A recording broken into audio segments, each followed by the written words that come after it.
بسم اللہ الرحمن الرحیم۔ شروع اللہ کے پاک نام سے جو بڑا مہربان نہایت رحم کرنے والا ہے۔ عزیز طلبہ، السلام علیکم۔ آپ سب کو آج کی کلاس میں خوش آمدید کہتی ہوں۔ عزیز طلبہ، جیسا کہ آپ جانتے ہیں کہ ہم نے اپنے نصاب میں شامل اقبال کے حوالے سے ان کے سوانح حالات، ان کی حالات زندگی اور ان کی تصانیف کے بارے میں جو ہے اس کا جائزہ لے رہے ہیں۔ اس سلسلے میں گزشتہ 2 لیکچر اقبال کے سوانح حالات پر مشتمل تھے، جس میں درجہ وار ان کے سوانح حالات کو تقسیم کیا گیا تھا۔ پہلے حصے میں انگلستان تک کے آغاز سے لے کے انگلستان تک کی روانگی سے پہلے کے حالات کا بیان تھا۔ اس کے بعد پھر ان کے انگلستان میں قیام، وہاں پہ اعلیٰ تعلیم اور اس دوران میں ان کی ادبی خدمات اور ان کے افکار پر ہم نے بڑی تفصیل سے روشنی ڈالی۔ وہاں سے واپسی اور پھر گول میز کانفرنسز کے سلسلے میں جب اقبال دوبارہ انگلستان گئے اور اس کے واپسی پہ جن جگہوں پہ انہوں نے سفر کیا ان کا جو ہے وہ تفصیلی جائزہ پیش کیا۔ اس حوالے سے آج کا ہمارا لیکچر جو ہے وہ تکمیلی لیکچر ہے اقبال کے سوانح حالات کے حوالے سے۔ اب ہم دوسری گول میز کانفرنس کے بعد جب اقبال جو ہے فلسطین اور مصر سے واپس دورہ کرتے ہوئے بمبئی پہنچے اور پھر وہ لاہور پہنچے، وہاں تک کے حالات کا بیان کر چکی تھی میں، اور اب جو ہے وہ اگلا سلسلہ جو ہے اس کو ہم دیکھتے ہیں۔ اور تیسری گول میز کانفرنس کے سلسلے میں اقبال جیسے گئے اور وہاں کے حالات اور پھر ان کے انتقال تک کے سوانح حالات کو میں آپ کے گوش گزار کروں گی۔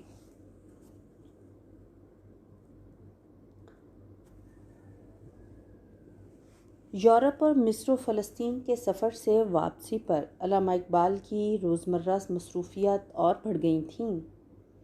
وہ ہندوستانی سیاست کی ایک اہم شخصیت اور مسلم مفادات کے تحفظ کی ایک علامت بن چکے تھے، اس لیے لوگ بکثرت ان کی طرف رجوع کرتے تھے۔ جاوید اقبال کے بقول گھر میں ملاقاتیوں کا تانتا بندھا رہتا، بیرون لاہور کے سفر بھی درپیش آتے اور مقامی تقریبات میں بھی شرکت کرنی پڑتی۔ اس طرح وکالت کے ساتھ علامہ اقبال کی سیاسی و غیر سیاسی اور سماجی سرگرمیاں بھی جاری رہیں۔ علامہ تیسری گول میز کانفرنس میں بھی مدعو کیے گئے۔ 17 اکتوبر کو لاہور سے روانہ ہوئے۔ روانگی سے پہلے روزنامہ ہمدم لکھنؤ کے نام ایک مفصل خط میں واضح کیا کہ جداگانہ انتخاب مسلمانوں کے تمام مطالبات کی اساس ہے۔ بمبئی سے اقبال وینس پہنچے اور وہاں سے بذریعہ ریل پیرس۔ پہلے ہی روز علامہ کی فرمائش پر ان کے دوست سردار امراؤ انہیں نپولین کے مقبرے پر لے گئے۔ علامہ اقبال نپولین کے مداح تھے۔ بال جبریل کی نظم نپولین کے مزار پر میں علامہ نے نپولین کو جوش کردار کی علامت بنا کر خراج تحسین پیش کیا ہے۔ پیرس میں فرانسیسی عالم میسینو سے بھی ملاقات ہوئی۔ وہ یورپ کی بیداری اور ترقی میں مسلمانوں کے تہذیبی احسانات کا قائل تھا۔ لندن کے 2 ماہی قیام میں اقبال نے متعدد تقریبات اور استقبالیوں میں شرکت کی۔ انہوں نے برطانوی حکومت کے تعاون سے ایک ایسے آئین کی تیاری پر زور دیا جس کی ناکامی کا امکان نہ ہو۔ اقبال نے کہا کہ مسلمانوں کا اہم ترین مسئلہ اپنی تہذیب و ثقافت کا تحفظ اور اپنی روایات کے مطابق شاہراہ ترقی پر گامزن ہونا ہے۔ بحیثیت مجموعی اقبال نے ہر جگہ وہی مطالبات دہرائے جو وہ گزشتہ 3 برسوں سے عوام و خواص اور اہل صحافت کے سامنے پیش کرتے چلے آ رہے تھے۔ اسی دوران میں اقبال نے جو ہے وہ اپنا علمی خطبہ از ریلیجن پاسبل پیش کیا۔ گول میز کانفرنس کے باقاعدہ اختتام سے پہلے ہی 30 دسمبر کو وہ لندن سے پیرس روانہ ہوئے۔ پیرس پہنچتے ہی معروف فلسفی برگساں کے ہاں گئے، تقریباً 2 گھنٹے تک ان سے ملاقات کی۔ اقبال کئی برس سے ہسپانیہ دیکھنے کے آرزومند تھے۔ جنوری کے پہلے ہفتے میں وہ ہسپانیہ کے لیے روانہ ہوئے اور انہوں نے ہسپانوی عالم پروفیسر میگول آسن کی زیر صدارت the intellectual world of Islam and Spain کے موضوع پر یونیورسٹی میں ایک لیکچر بھی دیا۔ عربی کے متعدد پروفیسروں سے بھی ملاقات ہوئی جو بقول اقبال اسلامی تہذیب و ثقافت کے بارے میں بہت پرجوش نظر آتے تھے۔ 3 ہفتوں کے اس دورے میں علامہ اسپین کے 5 شہروں میڈرڈ، قرطبہ، غرناطہ، اشبیلیہ اور تولیتلا میں گئے۔ انہوں نے قرطبہ میں مسلم دور حکومت کے تعمیری شاہکار مسجد قرطبہ کو خاص دلچسپی سے دیکھا اور بعض روایات کے مطابق مسجد میں اذان بھی دی اور 2 نفل بھی ادا کیے۔ وہ قرطبہ کی نادر الوجود مسجد کو دیکھ کر اس کے تقدس اور حسن و جمال سے غیر معمولی طور پر متاثر بھی ہوئے۔ شیخ محمد اکرام کو ایک خط میں لکھا، مسجد کی زیارت نے مجھے جذبات کی ایسی رفت تک پہنچا دیا جو مجھے پہلے کبھی نصیب نہ ہوئی تھی۔ بال جبریل کی نظمیں مسجد قرطبہ اور دعا زیارت مسجد کی یادگار ہیں۔ انہوں نے قرطبہ کے نواح میں مدینۃ الزہرا کے کھنڈر بھی دیکھے۔ بعد ازاں غرناطہ بھی گئے۔ مسلم دور کی مختلف عمارتوں محلات کو دیکھ کر اقبال نے اپنا تاثر یوں ظاہر کیا کہ اندلس کی بعض عمارتوں میں اسلامی فن تعمیر کی خاص کیفیت جھلکتی ہے۔ وہاں کی 3 عمارتوں میں مجھے خاص فرق نظر آیا۔ قصر الزہرا دیوؤں کا کارنامہ معلوم ہوتا ہے، مسجد قرطبہ مہذب دیو مل کے جنہوں نے بنائی ہو اس طرح کا کارنامہ ہے، مگر الحمرا محض انسانوں کا۔ بحیثیت مجموعی دورہ ہسپانیہ ان کی زندگی کا ایک یادگار سفر ثابت ہوا۔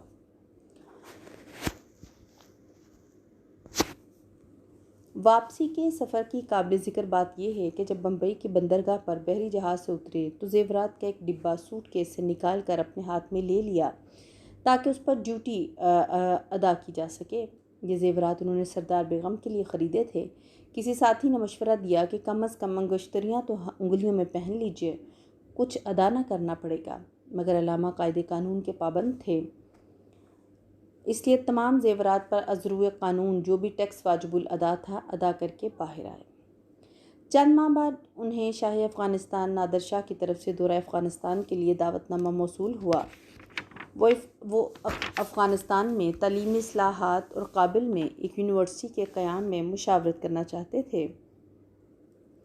علامہ اقبال کے ساتھ سر راس مسعود اور سید سلیمان ندوی کو بھی مدعو کیا گیا۔ 23 اکتوبر کو علامہ اور راس مسعود کابل پہنچے۔ سید سلیمان ندوی بعد میں ان سے آ ملے۔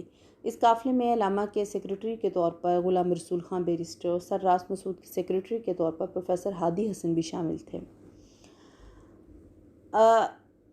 کابل میں قیام کے ابتدائی 3 دنوں میں علامہ اور راس مسعود تعلیمی امور پر حکومت افغانستان کے بعض حکام اور سرکردہ افراد کے ساتھ مشاورت میں شریک ہوئے۔ نادر شاہ سے ملاقات پر اقبال نے نادر شاہ کو قرآن کریم کا ایک نسخہ بطور تحفہ پیش کیا۔ اسی شام علامہ کابل کے نواح اور واقع ظہیر الدین بابر کا مقبرہ دیکھنے گئے۔ یہاں قیام کے دوران میں علامہ اور اس کے ساتھی متعدد دعوتوں استقبالیوں میں شریک ہوئے۔ کابل کے 4 روزہ قیام میں اساتذہ، علماء، تاجروں، ادیبوں، شاعروں، صحافیوں کے وفود علامہ سے ملاقات کے لیے آتے رہتے۔ بعض وفود 35-40 ارکان پر مشتمل ہوتے تھے۔ 30 اکتوبر کی صبح یہ قافلہ کابل سے چل کر شہر غزنین پہنچا۔ وہاں حکیم سینائی، محمود غزنوی اور حضرت علی حجویری کے والد کے مقابر پر فاتح پڑھی۔ قندھار میں احمد شاہ ابدالی کے مقبرے پر فاتح خوانی کی۔ 4 نومبر کی شب واپس لاہور پہنچے۔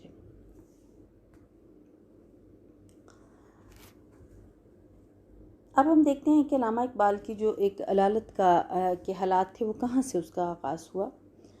تو لاہور جب واپس آئے تو 10 جنوری 1934 کا انتہائی سرد دن تھا۔ علامہ نماز عید پڑھنے بادشاہی مسجد گئے۔ صدر دروازے سے ٹھنڈے فرش پر چلتے ہوئے مسجد کے ہال تک پہنچے۔ نماز کے بعد صدر دروازے کی طرف آتے ہوئے پھر وہی ٹھنڈا فرش تھا۔ گھر آ کر دہی سوئیاں کھائیں، گلا بیٹھ گیا، یہ آغاز تھا۔ علامہ کی اس طویل علالت کا جس سے وہ کامل طور پر کبھی روبہ صحت نہ ہو سکے۔ وقتی طور پر افاقہ ہوتا رہا، مگر اس افاقے کے ساتھ ساتھ اور طرح کے عوارض بھی پیدا ہوتے رہے۔ مجموعی صحت کبھی کبھی بہتر ہو جاتی، لیکن پھر کوئی نیا عارضہ اٹھ کھڑا ہوتا، مثلاً اختلاج قلب، ضعف قلب، پھپھڑوں کے عوارض، ہلکا دمہ اور قبض، درد دنداں، درد گردہ وغیرہ۔ آخری زمانے میں آنکھوں میں موتیا بھی اتر آیا۔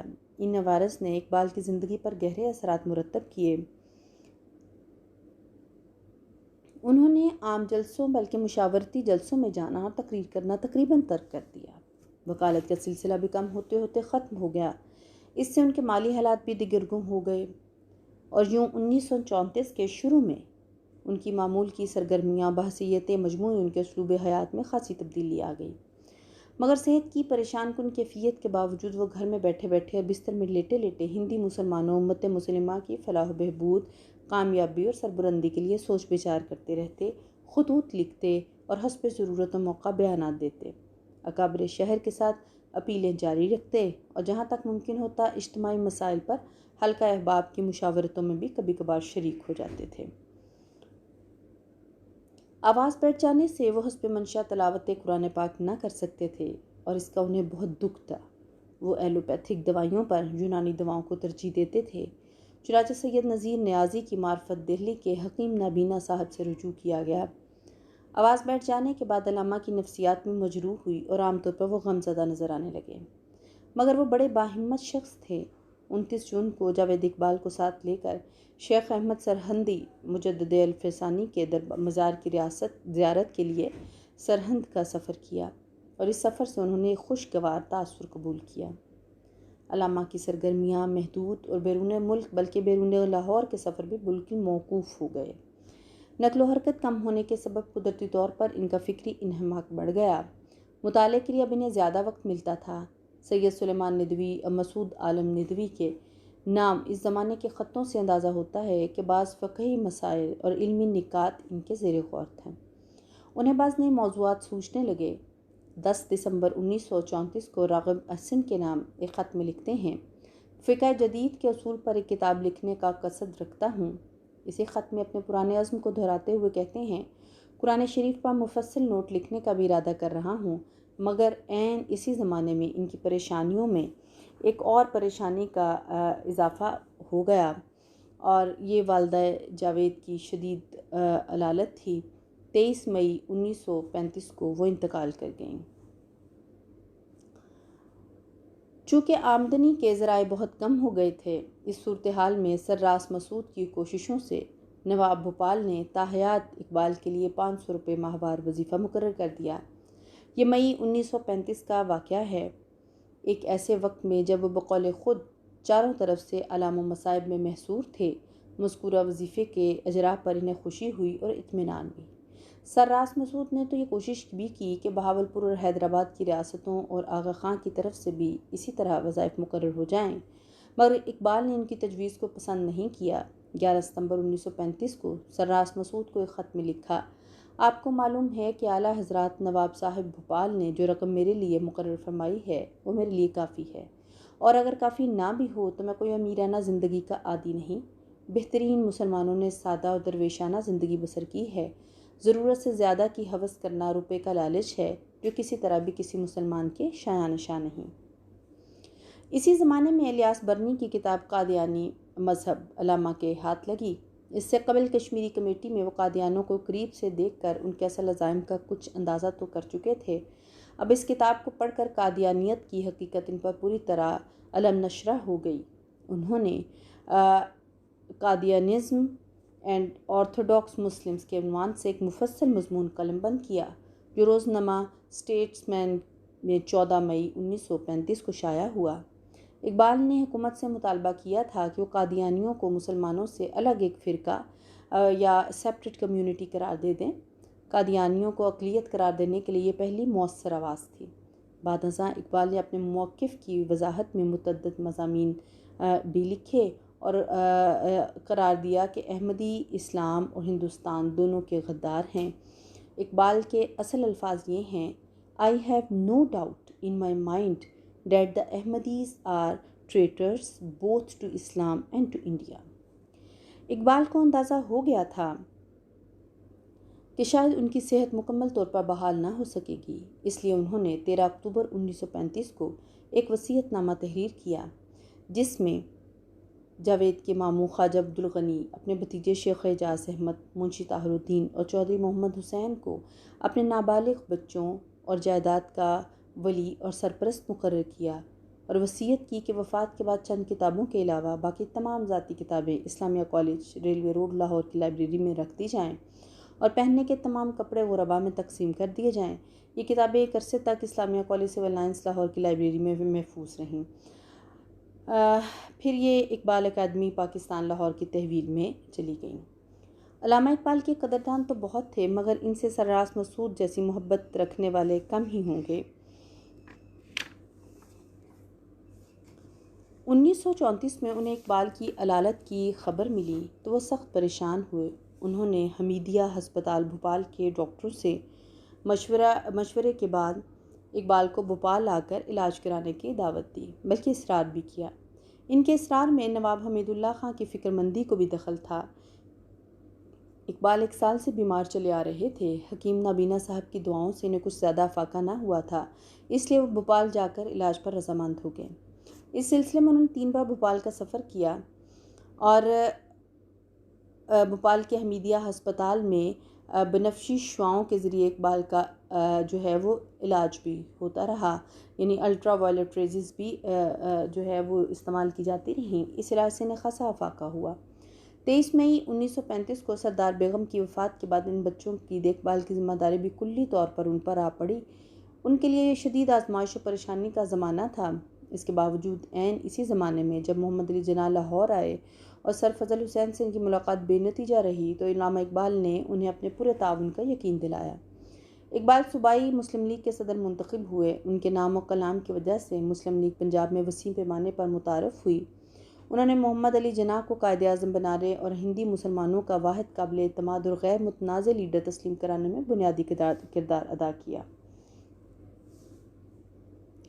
خصوصاً آخری زمانے میں انہوں نے ہر موقع پر ہمیشہ جناح کی غیر مشروط حمایت اور تائید کی اور انہیں بہترین مشورے بھی دیے۔ مکاتب اقبال بنام جناح اس کا واضح ثبوت ہے۔ زندگی کے آخری برسوں میں اور اقبال عملی طور پر سیاسی سرگرمیوں میں شریک نہیں رہے، لیکن ان کی تحریریں، تقریریں، بیانات، گفتگو اور خطوط اس امر کے شاہد ہیں کہ وہ بستر علالت سے بھی مسلمانان ہند کی بہترین رہنمائی کرتے رہے۔ حیات اقبال کے آخری سال کا ایک اہم واقعہ مولانا حسین احمد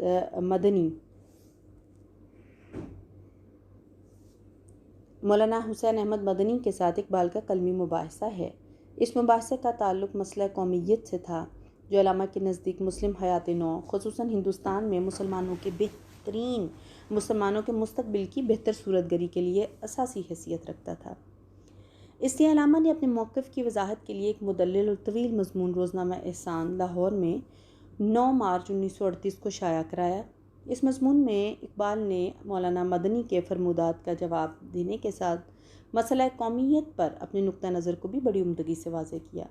وہ سمجھتے تھے کہ نظریہ وطن پرستی کا نتیجہ دین سے بے پرواہی اور سیاسی معاملات میں انہماک، یعنی مذہب اور سیاست کی جدائی ہے، جس کا لازمی منطقی نتیجہ لادینیت ہے۔ اقبال کی ایک دلیل یہ بھی تھی کہ قوم وطن کی بنیاد پر نہیں بنتی۔ اگر ایسا ہوتا تو ابو لہب، ابو جہل اور کفار مکہ اپنی بت پرستی پر قائم رہتے ہوئے وحدت عربیہ میں شامل رہ سکتے تھے، مگر ایسا نہیں ہوا۔ اقبال کا یہ خیال تھا کہ وطنیت کا نظریہ ایک اعتبار سے قادیانیت سے مماثلت رکھتا ہے۔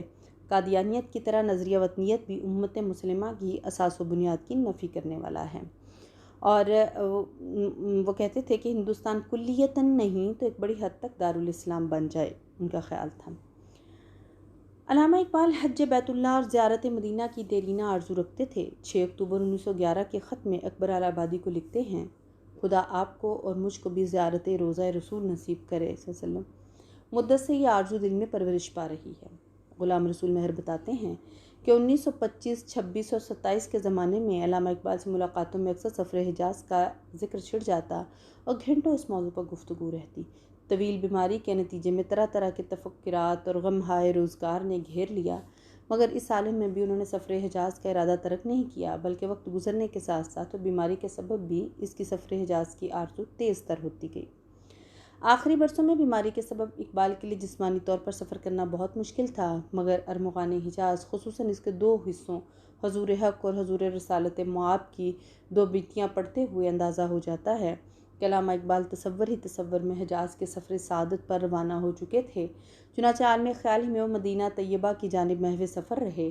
غلام رسول مہر کا بیان ہے کہ کئی برس سے ہر سال سفر حجاز کی تیاری کا خیال ہوتا تھا، لیکن چند درچر موانع کے باعث اور آخر میں خرابی طبیعت کی وجہ سے آرزو پوری نہ ہو سکی۔ سردار بیگم کی وفات کے بعد علامہ اقبال نے عارضی طور پر ایک گھریلو ملازمہ کا انتظام کر لیا۔ کبھی کبھی بچوں کے ماموں یا کوئی اور رشتہ دار آ جاتے، لیکن ظاہر ہے کہ یہ عارضی بندوبست تھا۔ اقبال چاہتے تھے کہ کوئی سمجھدار خاتون مل جائے جو بچوں کی بھی دیکھ بھال کرے، بلکہ گھر کا نظم و نسق بھی سنبھال لے۔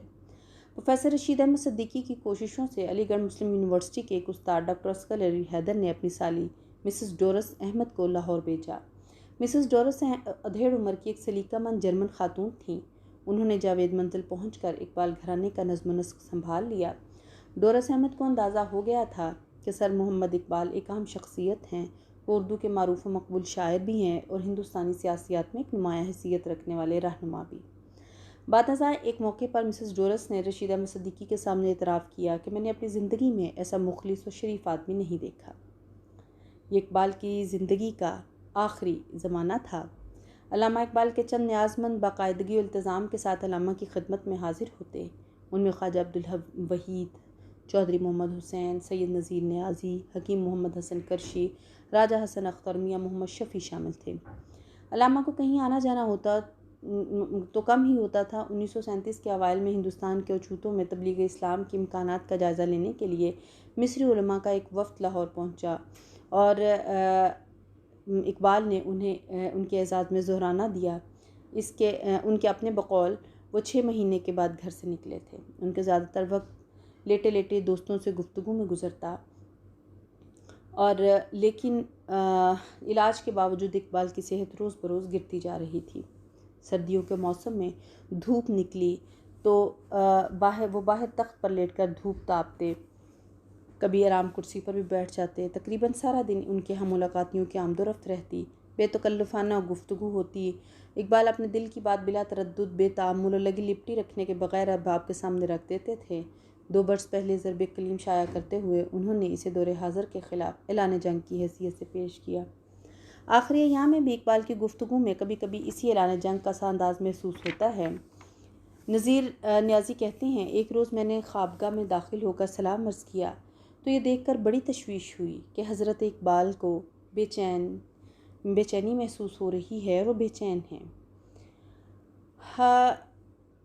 کرشی صاحب اور علی بخش ان کا بدن داب رہے ہیں۔ حضرت علامہ بار بار کروٹ بدلتے اور کچھ سانس کی تکلیف تھی، کچھ درد کی، اس حالت میں بار بار یا اللہ کہتے۔ ایک مرتبہ بڑی دل سوزی کے لہجے میں فرمایا، مجھے صحت ہو جائے تو جہاد بالسیف کروں گا۔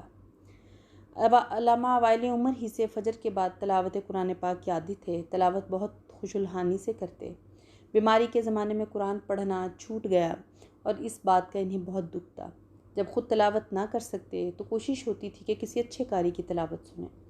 ڈورس احمد نے ایک عرب قاری کا ذکر کیا جو نہایت خوشالحان تھے۔ بتاتی ہیں کہ جب تک وہ آیات مقدسہ کی تلاوت کرتے رہے، ڈاکٹر صاحب برابر روتے رہے۔ اگرچہ میں آیات کا مفہوم سمجھنے سے قاصر تھی، لیکن قاری صاحب کے حسن قرات نے جو سما باندھا، میں اس سے بہت متاثر ہوئی۔ بچے مسحور تھے اور ڈاکٹر صاحب تو وجد میں تھے۔ اقبال دوستوں سے کہا کرتے تھے کہ میں موت سے نہیں ڈرتا، موت آئے گی تو انشاءاللہ مجھے متبسم پائے گی۔ غلام رسول مہر کہتے ہیں کہ آپ نے یہ خیال کئی صاحبوں کے سامنے دہرایا، اور اپنا ایک فارسی کا شعر بھی ہے جس کا مفہوم یہ ہے کہ مرد مومن کی نشانی یہ ہے کہ جب موت آئے تو اس کے لبوں پر تبسم موجود ہو۔ حیات مستعار کے آخری برس موسم سرما کی آمد کے ساتھ ہی بلغم کی مقدار میں اضافہ ہوتا گیا۔ 30-35 برس سے مسلسل جاری علامہ کی بیماریوں کی جڑ ان کی حقہ نوشی تھی۔ آخری علالت کے ایام میں اقبال کو کبھی کبھی دمے کے شدید دورے پڑتے اور وہ تقریباً بے ہوش ہو جاتے۔ حکیم اور ڈاکٹر ان کا معائنہ کرتے، دوائیں تبدیل کرتے، مگر افاقے کے بجائے مرض بڑھتا گیا۔ پھیپھڑوں میں پانی بھر گیا، جس کے نتیجے میں خون میں آکسیجن کم ہو گئی۔ اپریل میں دمے کے حملے زیادہ ہونے لگے اور بلغم میں خون آنے لگا۔ 20 اور 21 اپریل 1938 کے درمیانی شب کے 12 بجے تک اقبال کے متعدد احباب جاوید منزل میں موجود تھے، پھر ایک ایک کر کے چلے گئے۔ شروع میں تو علامہ پرسکون رہے، کچھ دیر بعد بے چینی ہونے لگی، نیند بھی نہ آئی۔ ایک روایت یہ بھی ہے کہ جب زیادہ بے چین ہوئے تو حکیم محمد حسن کرشی کو بلا بھیجا، مگر وہ نہ ملے۔ علی بخش ہمہ وقت ان کے پاس موجود رہتا تھا۔ دفتراً علی بخش نے چلا کر ڈاکٹر عبدالقیوم کو بلایا، جو باہر لان میں لیٹے ہوئے تھے۔ وہ اٹھے اور لپک کر اندر اقبال کے قریب پہنچے اور ان کی نبض ٹٹولی۔ علامہ کی روح پرواز کر چکی تھی۔ انا للہ و انا الیہ راجعون۔ تو اقبال کا یہ زندگی کا سفر آغاز سے اختتام تک، ان کی وفات تک آپ کے سامنے پیش کیا۔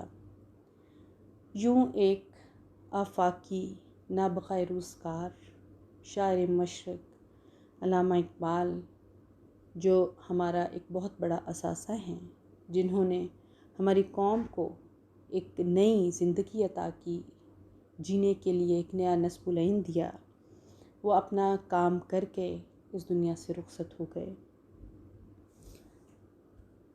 غالب کا یہ شعر بالکل اس وقت بجا محسوس ہو رہا ہے کہ سب کہاں کچھ لالاؤ گل میں نمایاں ہو گئیں، خاک میں کیا صورتیں ہوں گی کہ پنہاں ہو گئی۔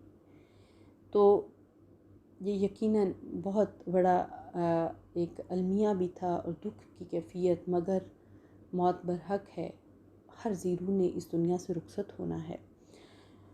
تو یہ علامہ اقبال کی وہ شخصیت تھی جس کا خاکہ میں نے آپ کے سامنے کھینچا، تاکہ آپ کے ذہن میں اس عظیم شخصیت کے زندگی کا ہر جز جو ہے وہ مکمل طور پر سامنے آ جائے۔ میں اپنے اس لیکچر کا اختتام فیض کی ایک بہت خوبصورت نظم جو انہوں نے اقبال کو خراج تحسین پیش کرتے ہوئے لکھی، اس سے کروں گی، اور اس کے بعد انشاءاللہ اگلے لیکچرز میں ہم اقبال کی تصانیف پر بات کریں گے۔ تو فیض احمد فیض اقبال اپنی نظم نقش فریادی میں اقبال کے عنوان سے ان کی نظم ہے: آیا ہمارے دیس میں ایک خوش نوا فقیر، آیا ہمارے دیس میں ایک خوش نوا فقیر، آیا اور اپنی دھن میں غزل خواں گزر گیا۔ سنسان راہیں خلق سے آباد ہو گئیں، ویران میں قدوں کا نصیبہ سنور گیا۔ تھی چند ہی نگاہیں جو اس تک پہنچ سکیں، پر اس کا گیت سب کے دلوں میں اتر گیا۔ اب دور جا چکا ہے وہ شاہ گدا نما، اور پھر سے اپنے دیس کی راہیں اداس ہیں۔ چند ایک کو یاد ہے کوئی اس کی ادائے خاص، دو ایک نگاہیں چند عزیزوں کے پاس ہیں، پر اس کا گیت سب کے دلوں میں مقیم ہے، اور اس کی لے سے سینکڑوں لذت شناس ہیں۔ اس گیت کے تمام محاسن ہیں لازوال، اس کا وفور، اس کا خروش، اس کا سوز و ساز۔ یہ گیت مثل شعلہ جوالہ تند و تیز، اس کی لپک سے باد فنا کا جگر گداز۔ جیسے چراغ وحشت سرسر سے بے خبر، جیسے چراغ وحشت سرسر سے بے خبر، یا شمع بزم صبح کی آمد سے بے خبر۔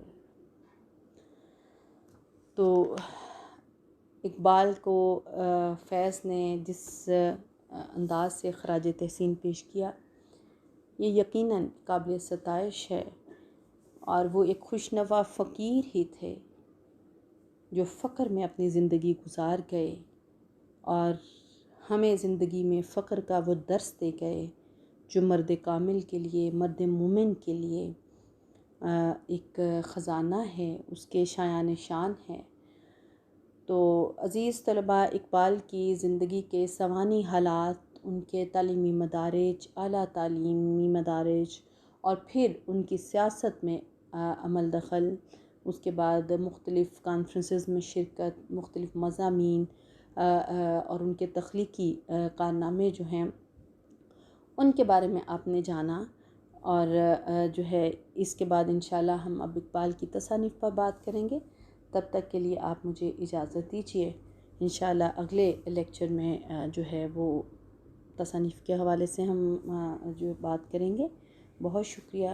اللہ نگہبان.